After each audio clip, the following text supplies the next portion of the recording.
இந்த காலையிலே நாம் வழக்கமாக தியானித்து கொண்டிருக்கிற லூக்கா எழுதின சுவிசேஷ நூலிலிருந்து நாம் தியானிக்க போவதில்லை. மாறாக நாம் வாசிக்கிட்ட 2 நாளாகவும் 20ஆம் அதிகாரத்தை மையமாக கொண்டு உங்களோடு கூட ஒரு செய்தியை நான் பகிர்ந்து கொள்ள விரும்புகிறேன்.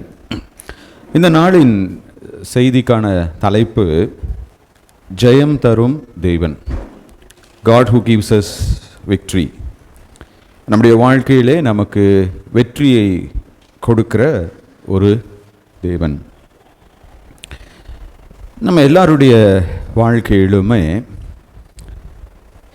தேவன் எதற்காக பாடுகளை அனுமதிக்கிறார் என்ற கேள்வி வரும். Why God allows struggles? பாடுகளே இல்லாத ஒரு வாழ்க்கை இருந்தால் ரொம்ப நல்லா இருக்குமே, இல்லைங்களா? அது எப்படின்னு சொல்லி பார்த்தீங்க அப்படின்னா, பரீட்சையே இல்லாமல் பாஸ் பண்ணால் நல்லா இருக்கும்னு பிள்ளைகள் என்ன பண்ணுவாங்க, விரும்புவாங்க. மனைவிமார்கள் என்ன விரும்புவாங்க, சமைக்காமலே சாப்பாடு கிடைச்சா என்ன இருக்கும், நல்லாயிருக்கும். கணவன்மார் என்ன விரும்புவாங்க, வேலைக்கு போகாமலே சம்பளம் கிடைச்சா எப்படி இருக்கும். இப்போ நம்ம எல்லாருடைய வாழ்க்கையிலையும் பலனை நாம் அனுபவிக்க விரும்புகிறோம். அந்த பலனுக்கான முயற்சிகளை செய்ய நமக்கு என்ன கிடையாதுங்க, மனம் இல்லை. ஒரு ஃபுட்பால் கோச் அமெரிக்காவில் டெக்சஸ் என்ற மாகாணத்தினுடைய அந்த அமெரிக்கன் ஃபுட்பால் என்று சொல்லலாம், அந்த கோச்கிட்ட உங்களுடைய பணி என்னன்னு ஒருத்தர் கேட்டார்.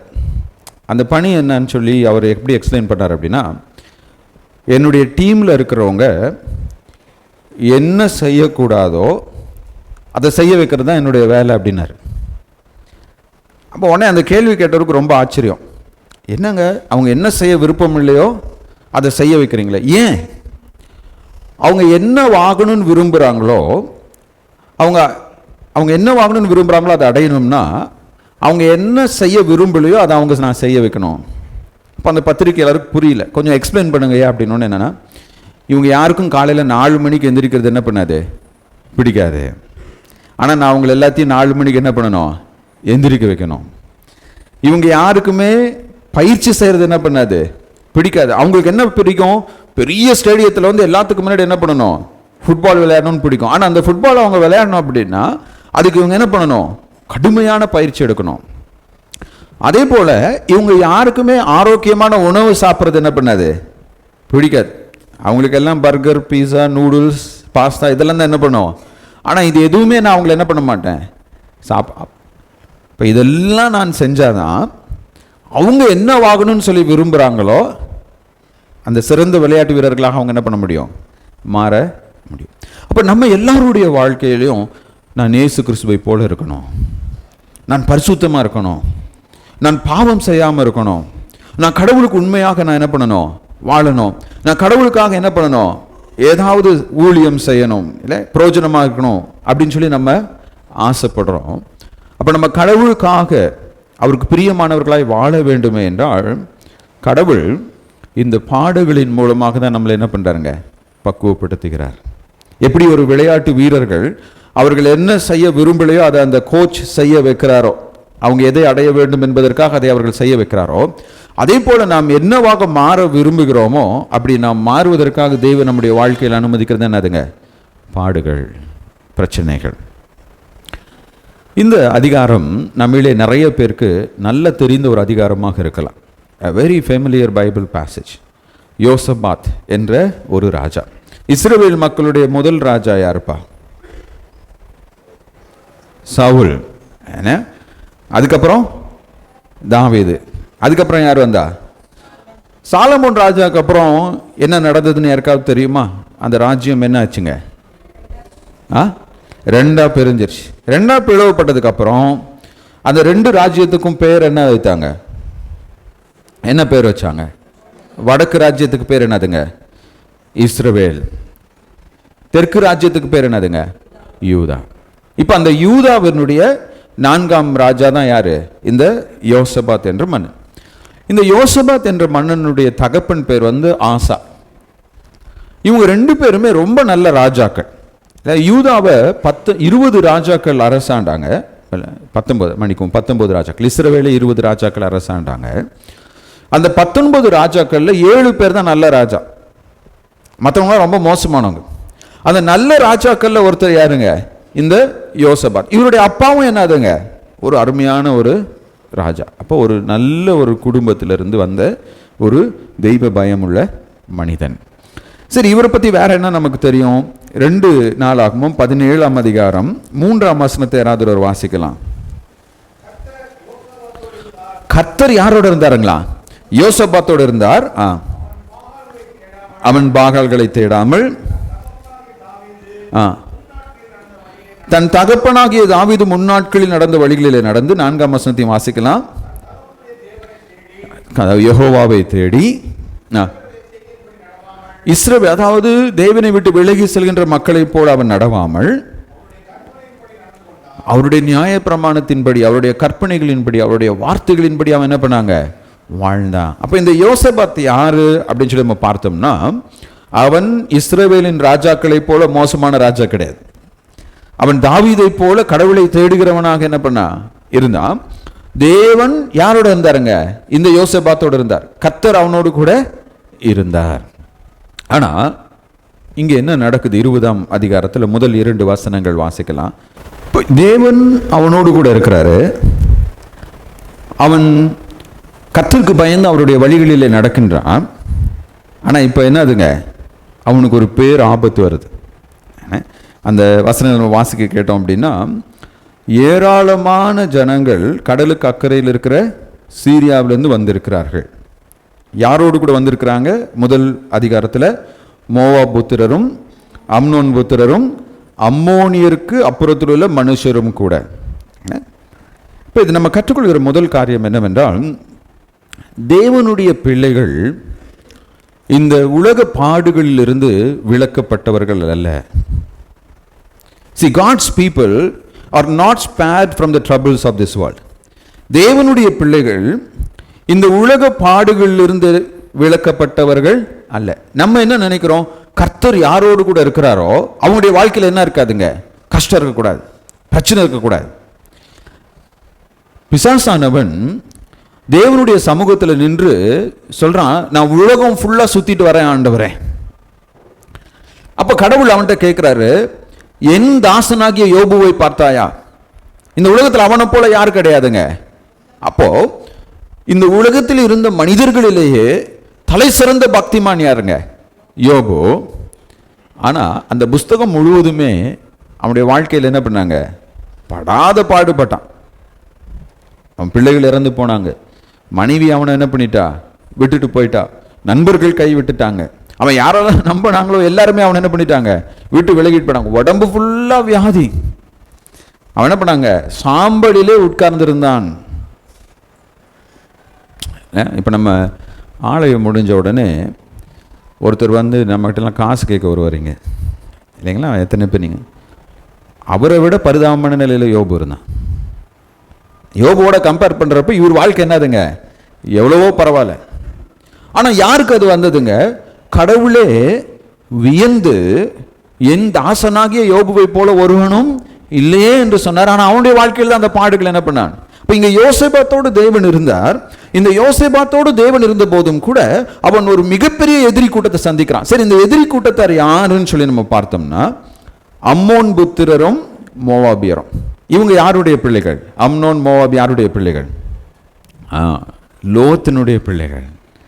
ஆபிரகாமனுடைய சகோதரனின் மகனாகிய லோத்தினுடைய பிள்ளைகள். இந்த அம்னோன் மோவாப் என்ற 2 தேசங்கள் உருவானதே மிகவும் அருவருப்பான ஒரு செயலின் மூலமாக.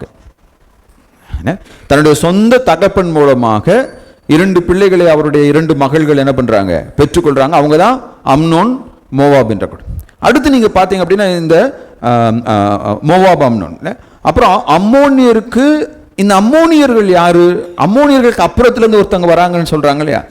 இவங்க யாரா இருப்பாங்கன்னு சொல்லி வேத வல்லுநர்கள் சொல்றாங்கன்னா, இவங்க எல்லாம் ஏதோமியர்களாக இருப்பார்கள். இந்த ஏதோம் எங்க இருந்து வந்ததுங்க? யாருடைய பிள்ளைகள்? ஏதோம் ஏசாவினுடைய பிள்ளைகள். அப்போ இந்த யோசேபாத்தை எதிர்த்து வரவங்க யாருன்னு சொல்லி பார்த்தீங்க அப்படின்னா, இவனுடைய மூதாதையர்கள் செய்த பாவத்தின் விளைவாக தோன்றிய சந்ததியினர். யோசேபாத் நல்லவனா இருக்கான், ஆனா இவனுடைய வம்சவழியில் இவனுக்கு முன்னாடி வந்த இவனுடைய மூதாதையர்கள் என்ன பண்ணாங்க, பாவம் செய்தார்கள். அவர்களுடைய விளைவாக ஒரு சந்ததி என்ன பண்ணிருக்குங்க, உருவாயிருக்கு. அந்த சந்ததிக்கு கடவுள் யாருன்னு என்ன பண்ணாதுங்க, தெரியாது. அப்புறம் 2ஆம் வசனத்தில் பார்த்தோம் அப்படின்னா, இவங்க போய் என்ன பண்ணிருக்கிறாங்க, கடலுக்கு அப்புறத்தில் இருக்கிற சீரியர்கள் வந்து ரொம்ப வலிமை வாய்ந்தவங்க அந்த நாட்களில். இப்போ இந்த 3 தேசத்தாரும் சீரியர்கள் என்ன பண்றாங்க, கூட்டு சேர்த்துக்கிட்டு யோசபாத்துக்கு எதிராக யுத்தத்துக்கு வராங்க. அதனால தான் 2ஆம் வசனத்தில் ஏராளமான ஜனங்கள் என்ன பண்ணாங்க. இது எப்படின்னு சொல்லி கேட்டீங்கன்னா, இந்தியாவும் சீனாவும் ரஷ்யாவும் ஒன்று சேர்ந்து இலங்கைக்கு எதிராக யுத்தம் செய்தால் எப்படி இருக்குங்க? இப்போ இந்தியாவும் சீனா, இப்போ இந்தியா இராணுவம் போனாலே இலங்கையால் என்ன பண்ண முடியாதுங்க, சீன இராணுவம் போனாலே அது தாக்கு பிடிக்க முடியாது. ரஷ்யா போனால் அவங்களால என்ன பண்ண முடியாதுங்க. இப்போ 3 பேருமே கூட்டு சேர்ந்து இலங்கைக்கு எதிராக யுத்தம் பண்ண போனால் இலங்கை மக்களுக்கு எப்படி இருக்குங்க? இதுதான் யோசபாத்தினுடைய நிலைமை. அவர்களோடு கம்பேர் பண்ணுறப்ப இந்த யோசபாத்தினுடைய இராணுவம் எப்படி இருக்குங்க, ஒரு இலங்கை இராணுவத்தை போல இருக்கு. அவனுக்கு எதிராக வந்தவங்க எப்படி இருக்கிறாங்க, இந்தியா சீனா ரஷ்யா 3 பேர் ஒன்றா சேர்ந்து வந்தால் எப்படி இருப்பாங்க, அந்த மாதிரி ஒரு கூட்டத்தினர். ஆனால் இந்த பிரச்சனை யாருக்கு வருதுங்க, யோசபாத் என்பவனுக்கு வருகிறது. இந்த 20ஆம் வசனத்தில் பார்த்தீங்கன்னா, இதற்கு பின்பு அப்படின்னு சொல்லி நம்ம பார்க்குறோம். எதற்கு பின்பு அப்படின்னு சொல்லி நம்ம பார்த்தோம்னா, இந்த யோசபாத் 18ஆம் அதிகாரத்திலும் 19ஆம் அதிகாரத்திலும் யூதாவிலே ஒரு பெரிய ஆவிக்குரிய மறுமலர்ச்சியை கொண்டு வரான், ரிவைவல். விக்கிரக தோப்புகள் எல்லாம் என்ன பண்றான், அகற்றான். எருசலேம் தேவாலயத்தில் ஆராதனையாவை என்ன பண்றான், புதுப்பிக்கிறான். தேவனுடைய கட்டளைகளை எல்லாரும் பின்பற்றும்படியாக உதவி செய்யறான். அடுத்து இந்த யோசபாத் என்ன பண்ண அப்படின்னு சொல்லி கேட்டீங்கன்னா, யூதாவின் பட்டணங்கள் தோறும் போதகர்களை அனுப்பி ஒவ்வொரு பட்டணத்திலையும் கிராமத்திலையும் போய் நீங்க பிரசங்கம் பண்ணி மக்களை என்ன பண்ணுங்க, ஆவிக்குரிய வாழ்க்கையில கட்டுங்க. இப்போ கடவுளுக்கு விரோதமா பாவம் இதே நேரத்தில் இஸ்ரவேல் வடக்கு தேசத்தை ஆட்சி செய்தவனுடைய பேர் என்னன்னு சொல்லி கேட்டீங்கன்னா, ஆகாப் என்ற ராஜா. இந்த ஆகாபை பத்தி உங்களுக்கு என்ன தெரியும்? அவனுடைய மனைவி பேர் என்னதுங்க, எசபேல். மிகவும் மோசமான ராஜாக்கள்ல ஒருத்தன் யாருங்க, இந்த ஆகாப். ஆனா இந்த யோசபாத் ஒரு தப்பு பண்றார். என்ன தப்பு பண்றார் அப்படின்னா, அந்த ஆகாபோடு இவர் சம்மதம் கலந்துறார். ஆனா தேவனுடைய கோபாக்கனை இவர் மேல வரல. ஏன் வரலன்னு சொல்லி கேட்டீங்க அப்படின்னா, இல்லை நம்ம வாசிக்கலாம். இந்த 19ஆம் அதிகாரத்தில் 2ஆம் வசனம் வாசிக்கலாம்.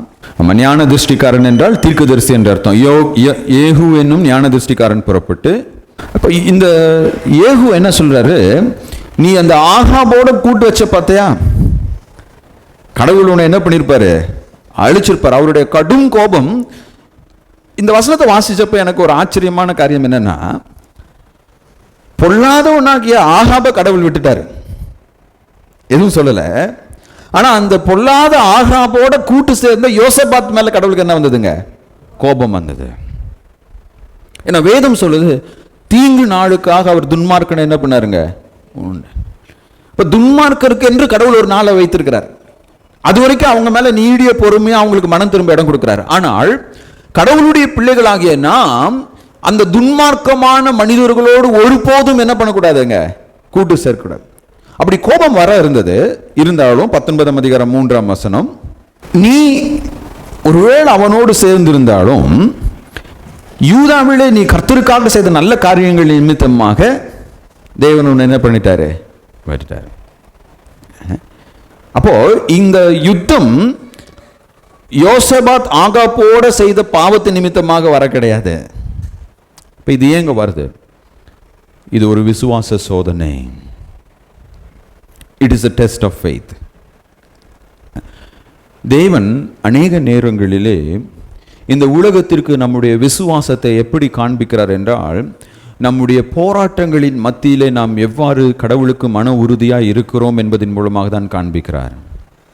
என்னுடைய விசுவாசத்தை என்னை சுற்றி உள்ளவர்களும் என்னுடைய விசுவாசத்தை இந்த உலகமும் அறிந்து கொள்ள வேண்டுமே என்றால், நான் தேவன் என்னுடைய வாழ்க்கையிலே அனுமதிக்கிற அந்த போராட்டங்களின் மத்தியில் எவ்வளவு உண்மை உள்ளவனாக இருக்கிறேன் என்பதன் மூலமாக தான் இந்த உலகம் அறிந்து கொள்ளும்.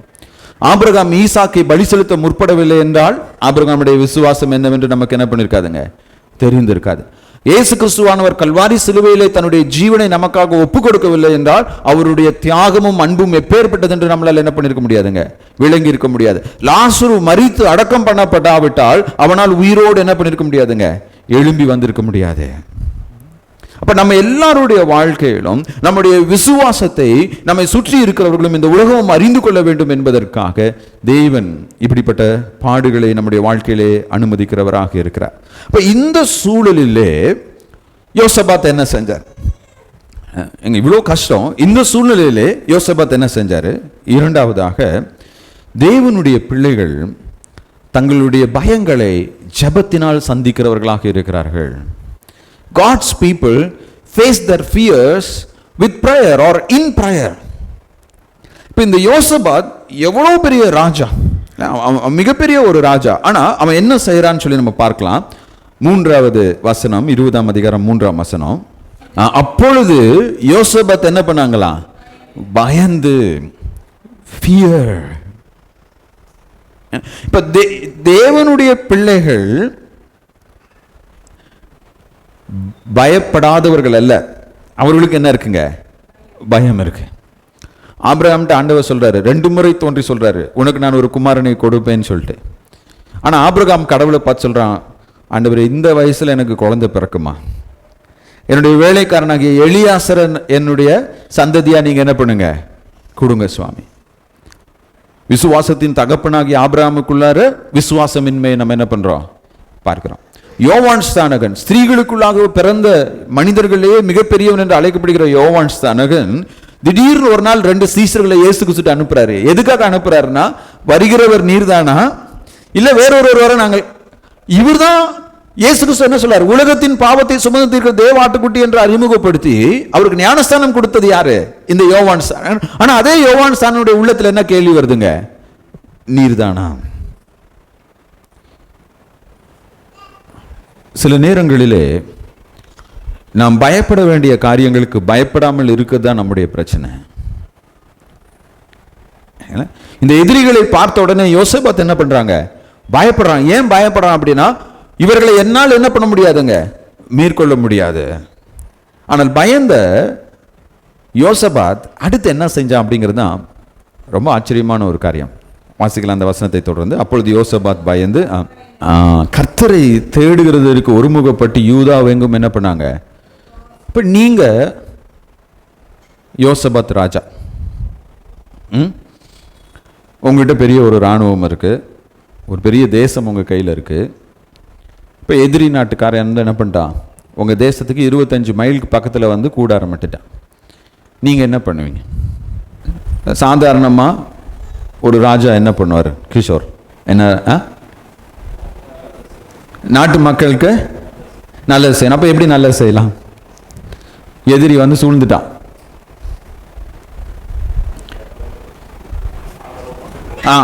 அப்ப முதல்ல அந்த ராஜா என்ன பண்ணுவாரு, இப்ப இவங்க 4 தேசம் ஒன்னா சேர்ந்து வந்திருக்காங்க இல்லையா, நமக்கு யாராவது ஆதரவு அளிப்பாங்களான்னு சொல்லி என்ன பண்ணுவாங்க. இப்போ வந்து உதாரணமா ட்ரம்ப் அவர்கள் வந்து அந்த ஈரான் நாட்டின் மேலே போர் தொடுத்த போது அவர் என்ன பண்ணார், ஐரோப்பாவில் இருக்கிற ஒவ்வொரு நாட்டு அதிபதிகளுக்கும் பிரதம மந்திரிகளுக்கும் என்ன பண்ணாருங்க, ஃபோன் பண்ணி நீங்கள் வந்து எங்களுக்கு என்ன பண்ணணும், உதவி செய்யணும். இப்போ அவங்கெல்லாம் நாங்கள் வந்து இதில் ஈடுபட விரும்பலை அப்படின்னு சொன்னோன்னே அவருக்கு என்னதுங்க, கோபம்.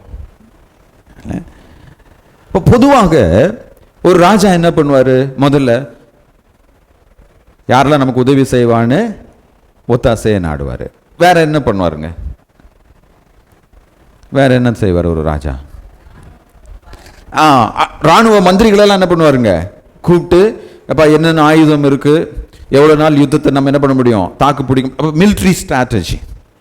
இப்போ இந்த யோசபாத் இது எதுவுமே அவன் என்ன பண்ண கிடையாதுங்க, செய்ய கிடையாது. ஏன் அவன் செய்ய கிடையாது அப்படின்னு சொல்லி கேட்டீங்க அப்படின்னா, அவனுக்கு தெரியும் என்ன தெரியும்? 12ஆம் வசனம் வாசிக்கலாம். 20ஆம் அதிகாரம் 12ஆம் வசனம்.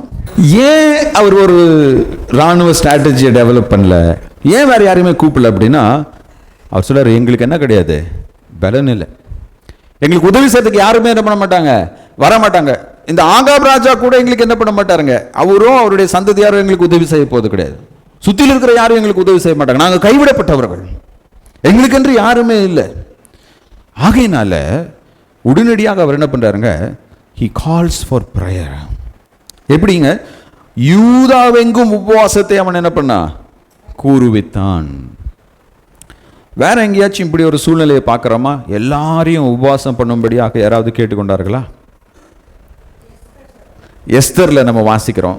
எஸ்தர் ராணி ராஜாவுக்கு முன்னாடி போறதுக்கு முன்னாடி என்ன பண்றா, அந்த ராஜாவுக்கு முன்னாடி நான் போய் நின்னா என்ன ஆகும்னு எனக்கு தெரியாது, எனக்காக எல்லாரும் என்ன பண்ணுங்க, உபவாசம் இருந்து ஜெபம் பண்ணுங்க. வேற எங்கேயாவது பார்க்கிறோமா?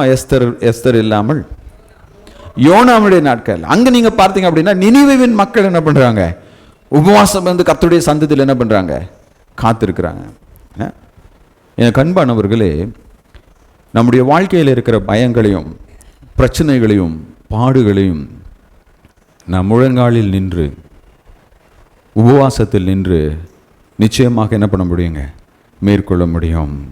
ஆண்டவராகிய இயேசு கிறிஸ்துவும் கூட இதை மார்க் 9ஆம் அதிகாரம் 28, 29 வசனங்களில் பின்வருமாறு கூறியிருக்கிறார். யாராவது ஒரு வாசிக்கலாம். மார்க் 9ஆம் அதிகாரம் 28, 29 வசனங்கள். இயேசு கிறிஸ்துடைய சீஷர்கள் ஊழியத்துக்கு போறாங்க. அங்க ஒரு அசுத்தாவி பிடித்த ஒரு மனிதன் வருகிறாரு. அந்த பிசாசு அவங்களால என்ன பண்ண முடியலைங்க, துரத்த முடியல.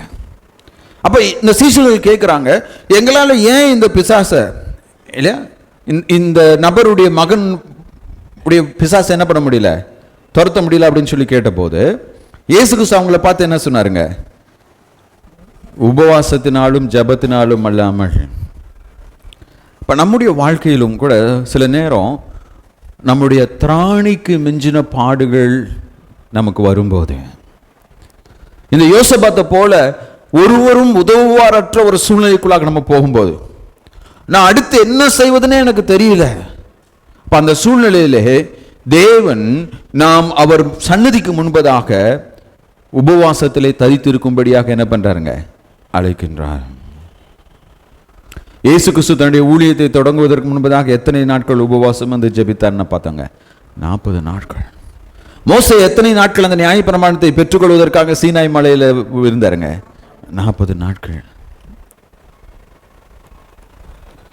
ஒருவேளை நம்முடைய வாழ்க்கையிலே தேவன் இந்த பாடுகளை அனுமதிப்பதனுடைய நோக்கம் என்னவென்றால், இந்த உலகத்தில் இருக்கிற எந்த ஒரு நபராலும் எந்த ஒரு சக்தியாலும் உன்னை காப்பாற்ற முடியாது, நீ விடுவிக்கப்பட வேண்டுமே என்றால் நீ என்னை நோக்கி பார் என்று தேவன் நம்மை அழைக்கிறார். இந்த யோசேபாத்தினுடைய வாழ்க்கையில் பார்த்தோம்னா நிறைய நேரங்களில் வாசிக்கலாம். 2 நாளாகமும் 17ஆம் அதிகாரம் 4ஆம் வசனம். முதலாவது யோசேபாத் தன்னுடைய ராஜ்யம், அதாவது அவன் ராஜாவான உடனே அவன் யாரை தேடுறாங்க, தேவனை தேடி. எங்க அவன் தேவனை தேடுகிறானா, அவருடைய கற்பனைகளின்படி நடந்து கொண்டான். அப்ப முதலாவது தேவன் நமக்கு தன்னை எப்படி வெளிப்படுத்துகிறார், தன்னுடைய வார்த்தையின் மூலமாக. அப்ப ஒரு தேவனை தேடுகிறவர்கள் கர்த்தருடைய வார்த்தையை தன்னுடைய வாழ்க்கையிலே கடைபிடிக்கிறவர்களாய், அதற்கு கீழ்ப்படுகிறவர்களாக அவர்கள் இருப்பார்கள். 18வது அதிகாரம் 4ஆம் வசனம் வாசிக்கலாம். இப்போ இந்த யோசபாத்துக்கு ஆகாப்னு ஒரு ராஜா நண்பன் இருந்தார், அவர் மோசமானவர். அந்த ஆகாப் ராஜா என்ன பண்றாரு, யுத்தத்துக்கு என்ன பண்றாங்க, புறப்பட்டு போறான். யுத்தத்துக்கு புறப்பட்டு போறப்போ யோசபாத் என்ன பண்றான், கூட கூப்பிடுறான். கூட கூப்பிட்ட உடனே இந்த யோசபாத் என்ன பண்றாரு, உடனடியாக ஆகாப்ட்ட சொல்றாரு, நம்ம போய் ஒரு தீர்க்கதரிசிகிட்ட விசாரிப்போம், நம்ம என்ன செய்யணும்னு கடவுள் விரும்புகிறார். அப்போ தனக்கு ஒரு பதவி கிடைத்த உடனே அவன் முதலாவது கடவுளை தேடி கடவுளுடைய வார்த்தைக்கு கீழ்ப்படுகின்றான். இரண்டாவது அவன் ஒரு முடிவு எடுக்க வேண்டுமே என்றால் அவன் உடனடியாக கர்த்தருடைய தாசன் என்ன சொல்லுகிறார் என்று கேட்க அவன் என்ன பண்ணாங்க, அப்ப அவன் கர்த்தரை தேடுகிறவனாக இருந்தான். அதே போல்தான் நம்ம வாசிக்கிட்ட இந்த 19ஆம் அதிகாரம் 3ஆம் வசனத்திலே அவன் கர்த்தரை தேடினான். எப்படி தேடினா வாசிக்கலாம். 2 நாளாகமம் 19:3. மூணாவது அவன் எப்படி கர்த்தரை தேடினான் என்றால், பாவத்தை விட்டு விலகி அவன் கர்த்தரை தேடினான். அவன் விக்கிரங்கள் எல்லாத்தையும் என்ன பண்றாங்க, அந்த தேசத்துல இருந்த பாவத்தை எல்லாத்தையும் ஒழித்து போட்டு அவன் கடவுளை தேடினான். இப்போ முதல்ல கர்த்தருடைய வார்த்தையை கீழ்ப்படிந்து அவன் கர்த்தரை தேடினான். தன்னுடைய வாழ்க்கையில் முக்கியமான தீர்மானங்கள் எடுக்கும்போது அவன் கர்த்தரை தேடினான். அவன் பாவத்தை விட்டு விலகி கர்த்தரை என்ன பண்ணாங்க, தேடினா. இந்த 20ஆம் அதிகாரம் 3ஆம் வசனத்திலே பாடுகளின் மத்தியிலே அவன் கர்த்தரை தேடினான். என்ன செய்வதென்று தெரியாத நேரத்தில் அவன் என்ன பண்ணாங்க, கடவுளை தேடினான். நாம் யாரை தேடி கொண்டிருக்கிறோம்? நம்முடைய வாழ்க்கையில் பிரச்சனைகளின் மத்தியில் மனுஷங்கிட்ட போய் நம்முடைய பிரச்சனையை சொல்லி நம்ம புலம்பிக் கொண்டிருக்கிறோமா? இல்ல மனிதர்கள் எனக்கு உதவி செய்வார்கள் என்று மனிதர்கள் நம்ம ஒரு பிரச்சனைக்காக ஒரு மனுஷங்கிட்ட போறோம் அப்படின்னா, தற்காலிகமாக அந்த நபர் மூலமாக நமக்கு ஒரு விடுதலை கிடைத்தாலும் பின்னாடி அந்த நபர் மூலமா நமக்கு என்ன வருங்க, ஒரு பிரச்சனை வரும். It is not going to stop there. இந்த யோசபாத் அவன் உபவாசம் இருந்து கடவுளை அவன் தேடுகிறவனாக இருந்தான் என்று நம்ம பார்க்கிறோம். ஒருவேளை யோசபாத்தினுடைய நாட்களில் மட்டும்தான் இது நடக்குமா? 2ஆம் உலக யுத்தத்திற்கு ஆரம்ப நாட்களிலே ஹிட்லருடைய நாசி படை இங்கிலாந்தை கைப்பற்ற வேண்டும் என்று என்ன பண்ணாங்க, இங்கிலாந்துக்கு மிக அருகிலே வந்துட்டாங்க. இங்கிலாந்துக்கு மிக அருகிலே வந்தபோது அப்பொழுது இங்கிலாந்து நாட்டினுடைய ராஜாவாக இருந்தவர் கிங் ஜார்ஜ் என்பவர். இப்போ இந்த கிங் ஜார்ஜுக்கு தெரியும், ஹிட்லர் இங்கிலாந்துக்குள்ளார நுழைந்தால் ஹிட்லர் இங்கிலாந்து என்ன பண்ணுவாருங்க, பிடிப்பான், ஒன்றுமே பண்ண முடியாது. இப்போ இந்த கிங் ஜார்ஜ் என்ன பண்ணார் தெரியுங்களா? தேசம் முழுவதும் உபவாசம் வந்து ஜெபிக்கும்படியாக ஒரு அறிவிப்பை வெளியிட்டார். அப்ப அவங்க எல்லாரும் என்ன பண்றாங்க, உபவாசம் வந்து ஜெபிக்கிறாங்க. அவர்கள் உபவாசம் வந்து ஜெபிக்கும் போது அப்பொழுது எதிர்பாராத விதமாக பயங்கரமான சூறாவளி, புயல், மழை என்ன பண்ணுதுங்க, வருது. உடனே ஹிட்லர் என்ன சொல்றான், தன்னுடைய படை வீரர்களை பார்த்து, நீங்க திரும்ப வாங்க, அப்புறம் பார்த்துக்கலாம். அப்ப அவனுடைய ராணுவ தளபதிகள் என்ன சொல்றாங்க, இல்ல இல்ல, இப்ப நீ இங்கிலாந்து பிடிக்க முடியலன்னா இதே மாதிரி ஒரு சான்ஸ் உனக்கு என்ன பண்ணாது, திரும்ப கிடைக்காது. ஆனா ஹிட்லருடைய பிரச்சனை என்னன்னா, அவனுக்கு யார் ஆலோசனை கொடுத்தாலும் பிடிக்காது. அவன் சொல்றான், என்னால பிடிக்க முடியும், நீங்க திரும்ப வாங்க. அப்போ யோசபாத்தினுடைய வாழ்க்கையில மட்டும் தேவன் அப்படி செயல்படுறவர் இல்லைங்க, நம்முடைய வாழ்க்கையிலும் தேவன் அப்படி செயல்படுவார். அந்த கிங் ஜார்ஜ் கடவுளுக்கு முன்பதாக தன்னை தாழ்த்தின போது அந்த ஹிட்லருடைய கொடூரமான நாசி படையிலிருந்து இங்கிலாந்து தேசத்தை அன்னைக்கு என்ன பண்ணாருங்க, விடுவித்தார். மூன்றாவதாக இந்த யோசபாத் மூலமாக நம்ம கற்றுக்கொள்கிற காரியம் என்னவென்றால், கர்த்தருடைய பிள்ளைகள் கர்த்தருடைய குணாதிசயங்களின் மீது நம்பிக்கையுடையவர்களாக இருக்கிறார்கள். தேவனுடைய பிள்ளைகள் கர்த்தருடைய குணாதிசயத்தின் மீது நம்பிக்கையுடையவர்களாக, they put their confidence in the character of God. இந்த யோசபாத் ஜெபம் பண்றான். 5ஆம் வசனத்திலிருந்து 12ஆம் வசனம் வரை நம்ம பார்த்தோம்னா அவன் எங்க போறான், அப்பொழுது யோசபாத் கர்த்தருடைய ஆலயத்தின் புது பிரகாரத்து முகப்பிலே யூதா ஜனங்களும் எருசலேமும் கூடின சபையிலே நின்று. அவனுடைய வாழ்க்கையில் ஒரு பிரச்சனைன உடனே அவன் கடவுளுடைய ஆலயத்துக்கு என்ன பண்றாங்க, வருகின்றான். இன்னைக்கு நிறைய பேர் ஒரு பிரச்சனை அப்படின்னா முதல்ல கட் பண்றது கர்த்தருடைய ஆலயத்துக்கு வர்றது தான். என்னடா இந்த கடவுள் இவ்வளோ உண்மையா இருக்கிறேன், அவரு எனக்கு என்ன பண்ணல, உண்மையா இல்லை, எதுக்கு இந்த ஆலயத்துக்கு போயிட்டு. ஆனால் இந்த யோசபாத்தினுடைய வாழ்க்கையில பிரச்சனை உடனே முதல்ல அவன் உபவாசம் பண்றான். உபவாசம் இருந்து எங்க வராங்க, தேவனுடைய ஆலயத்திற்கு அவன் வருவதை நாம் பார்க்கிறோம். அந்த தேவனுடைய ஆலயத்தில் வந்து அவன் என்ன ஜெபம் பண்றான், 7ஆம் வசனத்தில் அவன் ஜெபம் பண்றான், ஆண்டவரே இந்த தேசத்தை எங்களுக்கு கொடுத்தது யாரு, நீங்க தான். இப்ப நாங்க, என்னுடைய தகப்பனாகிய ஆபிரகாம் ஒன்றும் இல்லாதவரை தான் இந்த தேசத்துக்கு என்ன பண்ணாருங்க, வந்தார். அவருக்கு இந்த தேசத்துல வந்த போது ஒரு வீடு கிடையாது, அவர் கூடாரத்தில் தான் என்ன பண்ணாருங்க, கூடியிருந்தார். அந்த தேசம் முழுவதும் சுற்றி திரிந்தார். ஆனா எங்களுக்கு நீங்க ஒரு தேசத்தை கொடுத்தீங்க. இன்னைக்கு நாங்க சொந்த வீட்டில் இருக்கிறோம், சொந்த அரண்மனையில் இருக்கிறோம், அரணான பட்டணத்தில் நாங்க என்ன பண்றோம், குடியிருக்கிறோம். அப்ப இந்த தேசத்தை எங்களுக்கு நீர் கொடுத்தீர், ஒருவேளை எங்களுடைய பாவத்தின் நிமித்தமாக நாங்க தப்பு பண்ணிட்டோம் சுவாமி. இப்போ 9ஆம் வசனத்தில் அவர் சொல்றாரு, எங்கள் மீது பட்டயம், அதாவது எங்களுடைய எதிரிகள் எங்களை தேடி வரும்போது இந்த ஆலயத்திலிருந்து நாங்க ஜெபம் பண்ணோம் அப்படின்னா எங்க ஜெபத்தை கேட்பேன்னு நீங்க என்ன பண்ணிருக்கிறீங்க சொல்லி. இவரு சாலமோன் ராஜா அந்த தேவனுடைய ஆலயத்தை கட்டி பிரதிஷ்டை செய்த போது இந்த விண்ணப்பத்தை கடவுளுக்கு முன்னாடி வைக்கிறார். என்ன விண்ணப்பம் வைக்கிறார்னா, ஒருவேளை ஆண்டவரே, என்னுடைய ஜனம் உமக்கு விரோதமாக பாவம் செய்யும் போது அவர்கள் தங்களுடைய பாவத்திலிருந்து மனம் திரும்பி இந்த ஆலயத்தில் வந்து ஏறெடுக்கிற ஜெபத்துக்கு நீங்க என்ன பண்ணுங்க. யோவான் 1:8 8-10 வசனங்களிலே நம்ம வாசிக்கின்றோம். நமக்குள்ளே பாவம் இல்லை என்று சொல்லுவோமேனால் நம்மை நாமே வஞ்சிக்கிறார். ஆனால் அவைகளை அறிக்கை செய்து விட்டுவிடுவோமே என்றால் அவைகளை மன்னிப்பதற்கு நம்முடைய தேவன் உண்மையும் நீதியும் உள்ளவருமாய் இருக்கிறார்.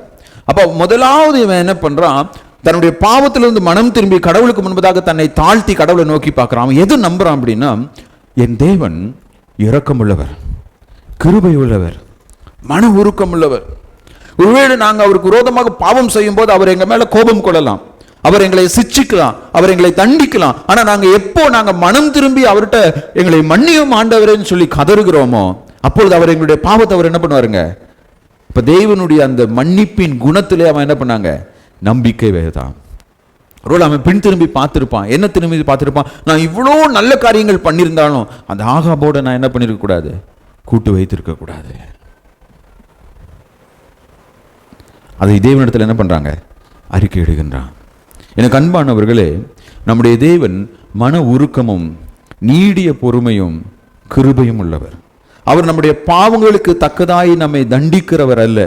மாறாக நாம் மனம் திரும்பும் போது நம் மீது இரக்கத்தை பாராட்டி நம்மை மீட்டுக் கொள்கிற தேவனாய் இருக்கிறார். இந்த யோசபாத் கூட பரவாயில்லைங்க, இதோட கொடூரமான ஒரு ராஜா இருந்தான். யோசபாத் நல்ல ராஜா. மனாசே என்ற ஒரு ராஜா இருந்தான். 50 ஆண்டுகள் அவன் இஸ்ரவேலை ஆட்சி செய்கின்றான். வேதம் சொல்லுது, அவனுக்கு முன்னாடியும் அவனுக்கு அப்புறமும் அவனை போல ஒரு மோசமான ராஜா இஸ்ரவேல் என்ன பண்ண கிடையாதுங்க, வந்ததே இல்லை அப்படின்னு சொல்லி வேதம் சொல்லுது. அவ்வளோ கொடூரமான ராஜா தன்னுடைய கடைசி நாட்கள்ல கடவுள்கிட்ட மனம் திரும்பி ஜெபம் பண்றான், மனஸ்தாபப்பட்டு ஜெபம் பண்றான். ஆண்டவர் அவனுடைய ஜெபத்தையும் கேட்டு அவனுக்கு என்ன பண்றாருங்க, மன்னிப்பை கொடுக்கிறார். இந்த ஆகாப் என்ற ராஜாவுடைய வாழ்க்கையை நம்ம பார்க்கிறப்போ அவன் எசேபேலோடு சேர்ந்து கொண்டு பல பாவங்களை செய்கின்றான். ஆனால் அந்த ஆகாப் தன்னுடைய கடைசி நாட்களிலே கடவுளிடத்திலே மன்றாடி ஜெபித்த போது ஆண்டவர் அவனுக்கும் என்ன பண்ணாருங்க, மனம் திரும்பினார், அவன் மீது மனம் இறங்கினார்.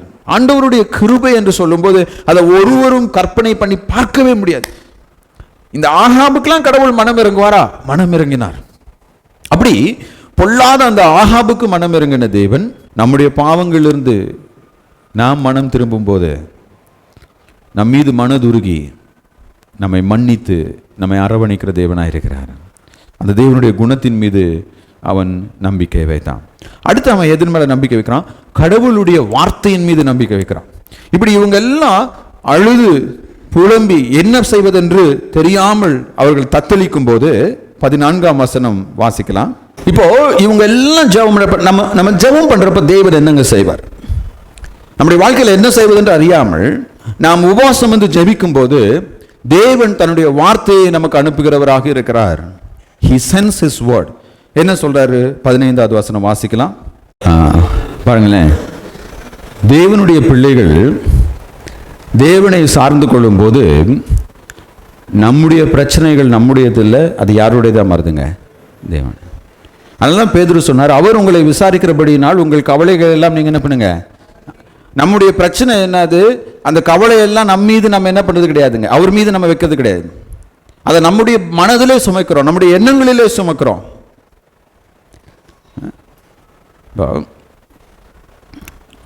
அட்சனும் எம்மியும் இந்த வருஷம் புது கிளாஸ்க்கு போகிறாங்க அப்படின்னா அவங்க ஸ்கூலில் என்ன பண்ணுவாங்க, இவ்வளோ ஃபீஸுன்னு சொல்லி எழுதி கொடுத்து விடுவாங்க. இப்போ அட்சனும் ஏமியும் உட்காந்து இந்த ஃபீஸை நாங்கள் எப்படி கட்ட போகிறோன்னு சொல்லி கவலைப்படுறாங்களா, அதை கொண்டு வந்து இதை கட்ட சொன்னாங்க, கட்டுங்க. அது அவங்க பாட்டுக்கு அவங்க வேலையை பார்த்துட்டே இருப்பாங்க. அதுதான் பெற்றோர் பிள்ளைகளுக்கு இடையான உறவு. அப்போ தேவனை நான் பிதாவென்று என்று அழைப்பேன் என்றால், கடவுளை நான் அப்பா பிதாவே என்று அழைப்பேன் என்றால், என்னுடைய பாடுகளை நான் அவர்கிட்ட சொன்னதுக்கு அப்புறம் அது யாருடைய பிரச்சனைங்க, அவருடைய பிரச்சனை. எப்படி நம்முடைய பிள்ளைகளுடைய பிரச்சனைகளுக்காக அவர்களை விட நம்ம அதிகமாக அக்கறை உள்ளவர்களாக இருக்கிறோமோ அதே போல்தான் தேவன் நம்முடைய வாழ்க்கையின் மீது எப்படிப்பட்டவராக இருக்காருங்க. அப்போ இவன் தன்னுடைய பாடுகளை கர்த்தரின் மீது ஊற்றுகிறான். ஊற்றின உடனே கடவுள் அவனுடைய வார்த்தையை அவனுக்கு அனுப்பி என்ன சொல்றாரு அப்படின்னா, முதல்ல அவனை பார்த்து அவர் சொல்ற வார்த்தை என்னன்னா, பயப்படாதே, do not fear. வேதத்தில் ஒவ்வொரு முறை தேவன் தன்னுடைய பிள்ளைகளோடு இடைப்படும் போது என்ன சொல்றாருன்னா, பயப்படாதே, கலங்காதே. இந்த யுத்தம் யாருடையதல்ல, உங்களுடையதல்ல. இந்த யுத்தம் யாருடையது? தேவனுடையது. ஏன்னா வரலாற்றில் எப்ப எல்லாம் தேவனுடைய பிள்ளைகளை அழிக்கும்படியாக தேவனுடைய சத்துருக்கள் எழும்புகிறார்களோ அப்போதெல்லாம் தேவன் இடைப்படுகிறவராக இருக்கிறார். God intervenes. இந்த யுத்தம் என்னுடையது அப்படின்ட்டார். இப்ப நான்காவது கடைசியாக இந்த தேவனுடைய வெற்றி அவங்க எப்படி அனுபவிக்கிறார்கள் என்றால், கர்த்தருடைய பிள்ளைகள் துதியினாலும் கீழ்ப்படிதலினாலும் தங்களுடைய வாழ்க்கையிலே ஜெயத்தை அனுபவிக்கிறார்கள். God's people enjoy victory through praise and obedience. துதியினாலும் கீழ்ப்படிதலினாலும் தங்களுடைய வாழ்க்கையில் என்ன பண்றாங்க? ஆண்டவர் சொல்லிட்டாரு, நீ பயப்படாத, கலங்காத, இது என்னுடைய யுத்தம், நான் எல்லாம் பார்த்துக்குவேன் அப்படின்னு சொல்லிட்டு. உடனடியாக யோசபாத் என்ன பண்றாரு அப்படின்னா, 18வது வசனத்தில், அப்பொழுது யோசபாத் என்ன பண்ணாருங்களா? தரை மட்டும் முகம் குனிந்தான். அதாவது மூல பாஷையில், அவருடைய கிரேக்க மொழியில் ப்ராஸ்குனியும் தொழுகைக்காக பயன்படுத்தப்படுகின்ற ஒரு வார்த்தை. ஒருவன் தேவனை தொழுது கொள்ளும்போது அவன் எப்படி தொழுது கொள்கிறான் என்றால், சாஷ்டாங்கமாய் விழுந்து. அப்ப இந்த யோசபாத் முகம் குனிந்தான். முகம் குனிந்து இவன் முகம் குனிந்த உடனே சகல யூதா கோத்திராரும் எருசலேமின் குடிகளும் கர்த்தரை பணிந்து கொள்ள அவருக்கு முன்பாக என்ன பண்ணாங்களாம்? எல்லாரும் கடவுளுக்கு முன்னாடி என்ன பண்றாங்க?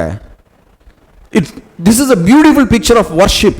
அதாவது ஆராதனை என்பதனுடைய மிகவும் அழகான ஒரு படம். இதுதான் பவுல் ரோமர் 12ஆம் அதிகாரம் 1-2 வசனங்களில் சொல்கிறார்.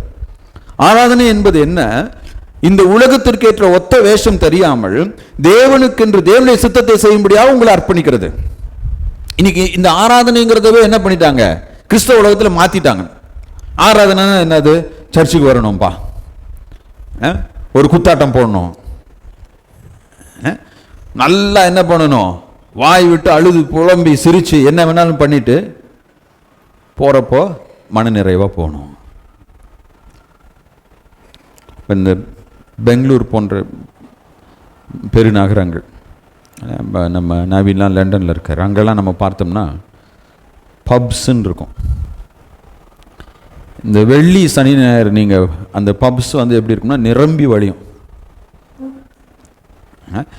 நாங்கள் இங்கிலாண்டில் ஒரு சர்ச்சுக்கு போயிட்டு போகிறோம், பக்கத்து வீதியிலே ஒரு பப்.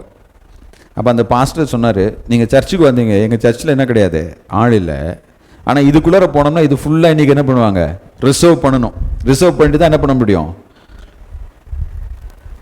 இந்த மாதிரி இடங்களுக்கு போய் நிறைய ஹை ஸ்ட்ரெஸ்ஸில் வேலை செய்கிறவங்க இருக்காங்க பார்த்தீங்களா, அவங்களும் என்ன பண்ணுவாங்கன்னா சத்தமான மியூசிக் இருக்கும், போதுமான அளவுக்கு என்ன பண்ணுவாங்க மதுபானம் இருக்கும், ஆட்டம் பாட்டம் கொண்டாட்டம், அவனுடைய கண்ணீர் அவனுடைய கோபம் இல்லையா எல்லாத்தையும் என்ன பண்ணுவாங்க வெளிப்படுத்தி அவனை என்ன பண்ணுவாங்க அடுத்த வாரத்துக்கு ரீசார்ஜ் பண்ணிக்குவான்.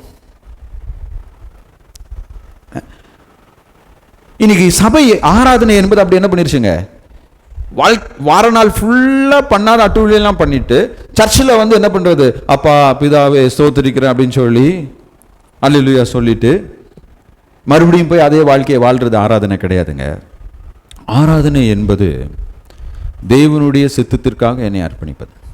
இப்போ இந்த யோசபாத் பண்ண காரியம் உலக மனிதனுக்கு எப்படி இருக்கும்னா ஒரு பைத்தியகாரத்தனமாக தரும்.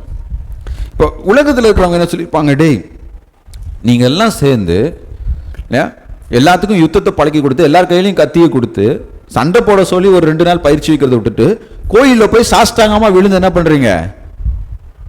நிறைய நேரங்களில் ஆண்டவர் சொல்லுவதை நம்ம ஏன் நம்புறதில்லை அப்படின்னா, கடவுள் நமக்கு கொடுக்கும் ஆலோசனைகள் இந்த உலகம் கொடுக்கும் ஆலோசனையிலிருந்து முற்றிலும் வேறுபட்டது. ஏன்னா ஆண்டவர் விசுவாசத்தினால நம்முடைய வாழ்க்கையை நம்ம வாழணும்னு விரும்புறாரு. இந்த உலகம் முயற்சியினால், நம்முடைய சொந்த முயற்சியினால் இந்த உலகத்தில் வாழணும்னு சொல்லி கற்றுக் கொடுக்கும்.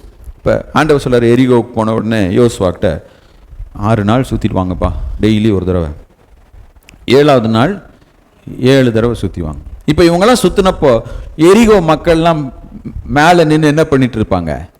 சிரிச்சிட்டு இருந்திருப்பாங்க. ஆனால் அந்த 7வது முறை சுற்றுறப்ப, 7வது நாள் 7வது முறை சுற்றுறப்போ அவங்க என்ன பண்ணணுமா? எக்காலம் ஊதணும். எக்காலம் ஊதுனப்ப இஸ்ரவேல் மக்கள்லாம் என்ன பண்ணணும்?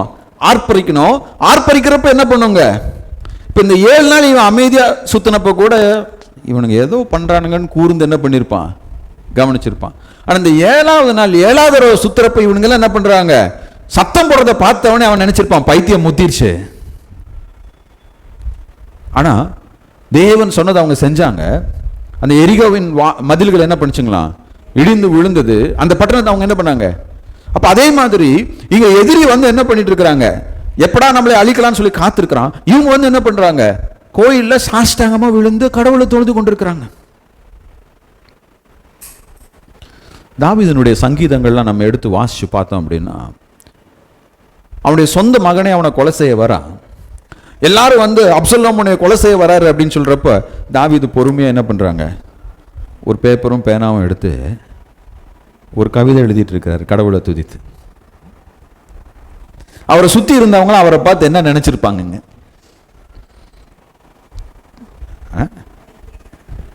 பைத்தியக்காரன் என்று நினைத்திருப்பாங்க. ஆனால் எல்லா சூழ்நிலைகளிலும் தேவனுடைய பிள்ளைகள் கடவுளை துதிக்கிறவர்களாக இருக்கிறார்கள். சரிங்க, இப்ப இவன் துதித்த போது என்னங்க ஆச்சு? What happened? இவங்க துதிக்கிறாங்க. இவங்க கடவுளை துதித்து கொண்டிருக்கும் போது அங்க இந்த அம்னோன் புத்திரர், மோவாபியர், அப்புறம் அம்மோனியர், இவங்கெல்லாம் ஒன்றா வந்தாங்க பார்த்தீங்களா? இவங்க கூட சேர்ந்து சீரியர்களும் என்ன பண்ணுறாங்க? சேர்ந்து வராங்க. இப்போ என்ன ஆயிடுச்சு அப்படின்னா, இந்த சீரியர்களுக்கும் இவங்களுக்கு இடையில சண்டை வந்துருச்சு. கூட்டாளிகளுக்கு எதிராக என்ன வந்துச்சுங்க? சண்டை வந்துருச்சு. அப்போ இந்த 3 பேரும் சேர்ந்து சீரியர்கள் என்ன பண்ணிட்டாங்க? கொலை பண்ணுறான், அடிச்சுக்கிறான். அப்புறம் அவங்க தீர்ந்ததுக்கு அப்புறம் இவங்க 3 பேத்துக்குள்ளார பிரச்சனை வந்துருச்சு. என்ன பிரச்சனைன்னு சொல்லி நமக்கு தெரியாது. ஒருத்தர் என்ன பண்ணுறாங்க? அடிச்சுக்கிட்டு அன்னைக்கு எல்லாரும் மடிந்து போனாங்க. ஆண்டவர் சொல்றாரு, யோசேப்பை பார்த்து நீ போ அப்படிங்கிறாரு. இவங்கிட்ட ராணுவம் இல்லை, இவங்கிட்ட யுத்த வீரர்கள் இல்லை. ஆனால் கடவுள் சொன்னாருன்னு சொல்லி இவன் கீழ்ப்படிந்து என்ன பண்றாங்க? கீழ்ப்படிந்து போனா அங்க இவனுடைய எதிரிகள் எல்லாம் என்ன பண்ணிருக்கிறாங்க? மடிந்து போனார்கள். அந்த நாட்களில் வந்து ஒரு யுத்தம் நடக்கும் போது அந்த யுத்தத்துல இருந்து எதிரிகள் வந்து என்ன பண்ணுவாங்க? தோக்குறோம் தெரிஞ்சுட்டா எல்லாத்தையும் விட்டுட்டு என்ன பண்ணிடுவான்? அவனுடைய ஆயுதங்களை விட்டுட்டு ஓடிடுவான். அவனுடைய பொன் வெள்ளி உணவுப் பொருட்களை. இப்போ யோசேப்பு இவனுடைய மக்களும் யுத்த இடத்துக்கு போன போது அங்க மீதம் இருந்தது எல்லாமே ஆசீர்வாதம் மட்டும்தான், யுத்தம் இல்லை. அங்க இவங்க போய் என்ன பண்றாங்க? எல்லாத்தையும் என்ன பண்றாங்க? எடுத்துட்டு வராங்க, அந்த பொருட்கள் இல்லைங்களா? அவங்க 25ஆம் வசனத்தில் வாசிச்சோம் அப்படின்னா, 3 நாளாய் கொள்ளையிட்டார்கள். அது அவ்வளவு, அவன் விட்டுட்டு போனதெல்லாம் சேகரிக்கிறதுக்கு 3 நாள் ஆச்சான். அவ்வளவு உடைமைகள் என்ன பண்ணா? அடுத்து அவங்க என்ன பண்றாங்கன்னா, அந்த இடத்துக்கு ஒரு பேர் வைக்கிறாங்க. என்ன பேர் வைக்கிறாங்க? பெராக்கா. பெராக்கா. பெராக்கா என்றால் என்ன அர்த்தங்க? ஆசீர்வாதம். இந்த இஸ்ரவேல் மக்கள் எந்த இடத்துல நாங்க தோத்து போயிடுவோம், நாங்க அவமானப்பட்டுருவோம், நாங்க பலனற்றவர்களாக இருக்கிறோம், நாங்க ஒன்றுமே இல்லாமல் போவோம் சொல்லி சொன்னாங்களோ, அந்த இடத்தை தேவன் அவர்களுக்கு என்ன பண்றாருங்க? ஆசீர்வாதமாக மாற்றி கொடுக்கிறார். எப்படி மாறாவின் தண்ணீரை மதுரமாக தேவன் மாற்றினாரோ, அதே போல இங்க அவர்கள் அழிக்கப்பட வேண்டிய இடத்திலே அவர்கள் ஆசீர்வதிக்கப்பட்டார்கள் என்று நம்ம வாசிக்கிறோம். They inherited it. இப்போ தேவனுடைய பிள்ளைகளாகிய நாம் நம்முடைய வாழ்க்கையில் இருக்கிற பாடுகளை எப்படிங்க ஜெயிக்க முடியும்?